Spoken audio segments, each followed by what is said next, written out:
Mao pala may pagnaog sa gisakyang eroplano dayon nakighimamat si Bayan Muna Representative Teddy Casino sa nisugat nga mga taga-suporta.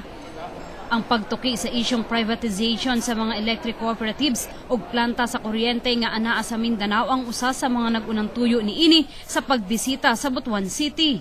Babag sa maong pagsapribado ang partidong Bayan Muna. We know that Mindanao is now in very precarious situation as far as the power is concerned.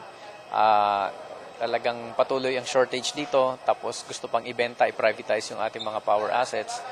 Sana po ay magkaisa tayo na labanan itong pagsasapribado.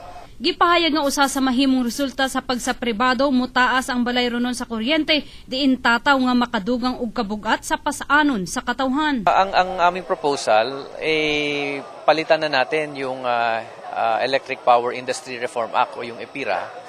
Kailangan na magkaroon na tayo ng isang bagong balangkas o bagong batas kaugnay ng power industry. Hindi pa pwedeng ang gobyerno ay mananahimik na lamang at walang gagawin. The government should take the lead in resolving the power crisis. Gibatikos sa militanteng grupo ang gobyerno tungod sa wala niini paglihok mahitungod sa maong isyu ug bisan pa man sa deregulasyon sa lana. Ni Jess Patrol sa Caraga.